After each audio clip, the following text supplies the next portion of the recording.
Hormuz കടലിടുക്കിൽ ഇറാന്റെ revolutionary ഗാർഡുകൾ പിടിച്ചെടുത്ത ഇസ്രായേൽ കമ്പനിയുടെ ചരക്ക് കപ്പലിൽ 25 ജീവനക്കാരാണ് ഉണ്ടായിരുന്നത്. ഇതിൽ 17 പേരും ഇന്ത്യക്കാർ തന്നെ. ഇതിൽ 2 പേർ മലയാളികളാണ്. ഇറാൻ തീരത്തേക്ക് മാറ്റിക്കൊണ്ടിരിക്കുന്ന MSC ഏരിയസ് കപ്പലിൽ നിന്ന് ഇന്ത്യക്കാരെ മോചിപ്പിക്കാൻ ടെഹ്റാനിലെയും ഡൽഹിയിലെയും നയതന്ത്ര ചാനലുകൾ വഴി ശ്രമം തുടങ്ങിക്കഴിഞ്ഞു.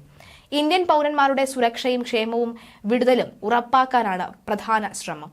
ഇസ്രായേൽ വ്യവസായിയുടെ കപ്പൽ ഇറാൻ പിടിച്ചെടുത്തതിന് പിന്നാലെ രൂക്ഷമായി ഇസ്രായേൽ ഇറാൻ സംഘർഷം തുറന്ന പോരിലേക്ക് നീങ്ങുന്ന സാഹചര്യവുമുണ്ട്. ഇസ്രായേലിലെ പ്രത്യേക കേന്ദ്രങ്ങളിൽ ലക്ഷ്യമിട്ട് ഡസൻ കണക്കിന് ഡ്രോണുകൾ വിക്ഷേപിച്ചതായി ഇറാൻ അറിയിച്ചിട്ടുമുണ്ട്. 20 കിലോഗ്രാം സ്ഫോടക വസ്തുക്കൾ വഹിക്കാൻ ശേഷിയുള്ളതാണ് ഈ ഡ്രോണുകൾ.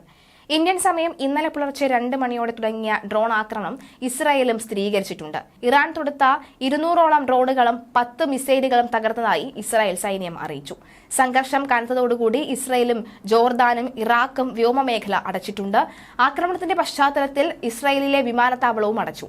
ഇറാനിൽ നിന്നുള്ള ആക്രമണത്തെ നേരിടാൻ എല്ലാ പിന്തുണയും ഇസ്രായേലിന് നൽകാമെന്ന് US പ്രഖ്യാപിച്ചിരുന്നു. കഴിഞ്ഞ ദിവസം തന്നെ USന്റെ പടക്കപ്പലുകൾ, യുദ്ധക്കപ്പലുകൾ ഇറാനെ തുരുത്താൻ വേണ്ടി വന്നിരുന്നു. അതേസമയം സംഘർഷം മൂർജിക്കുന്നതിൽ ആശങ്കയറിയിച്ച് സൗദി അറേബ്യ അടക്കമുള്ളവർ രംഗത്തെത്തിയിട്ടുണ്ട്. ഏത് വിധേനയും യുദ്ധം ഒഴിവാക്കണമെന്നാണ് സൗദി അറേബ്യ അറിയിച്ചിട്ടുള്ളത്. ഇരു രാജ്യങ്ങളോടും അഭ്യർത്ഥിച്ചിരിക്കുകയാണ്. ആക്രമണത്തിൽ ഒരു 10 വയസ്സുകാരന് പരിക്കേറ്റതായി ഇസ്രായേൽ സ്ഥിരീകരിച്ചു. ആക്രമണ സാധ്യത കണക്കിലെടുത്ത് ഇസ്രായേലിലെ എല്ലാ സ്കൂളുകളും അടച്ചിട്ടുണ്ട്. രാജ്യമെങ്ങും യുദ്ധഭീതിയാണ് നിലനിൽക്കുന്നത്. ജോർദാനും ഇറാഖും ലെബനോനും വ്യോമമേഖല അടച്ചു. ഇസ്രായേൽ വ്യോമമേഖലയും വിമാനത്താവളവും പൂർണ്ണമായും അടച്ചിട്ടുണ്ട്. അതേസമയം സ്ഥിതി വിലയിരുത്തുകയാണ് എന്ന് അമേരിക്കൻ പ്രസിഡന്റ് ജോ ബൈഡൻ അറിയിച്ചു. ഇസ്രായേലിനെതിരെ യുദ്ധത്തിനുള്ള പ്രകോപനം സൃഷ്ടിച്ചാണ് ഇറാന്റെ തീക്കളി വരുന്നത്.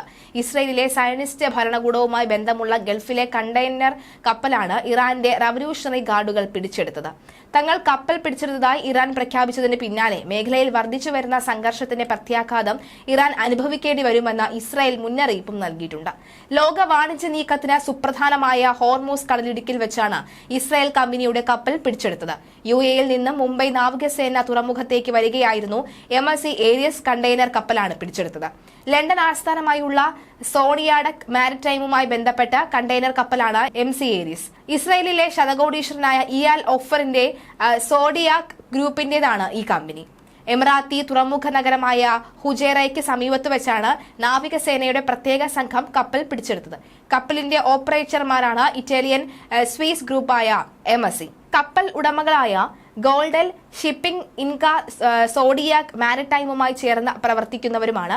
കണ്ടെയ്നർ കപ്പലിലേക്ക് ഹെലികോപ്റ്ററിൽ നിന്ന് കയറ്, ഏണി വഴി 3 പേർ താഴേക്കിറങ്ങുന്ന വീഡിയോ ദൃശ്യങ്ങളടക്കം പുറത്തു വരുന്നിട്ടുമുണ്ട്.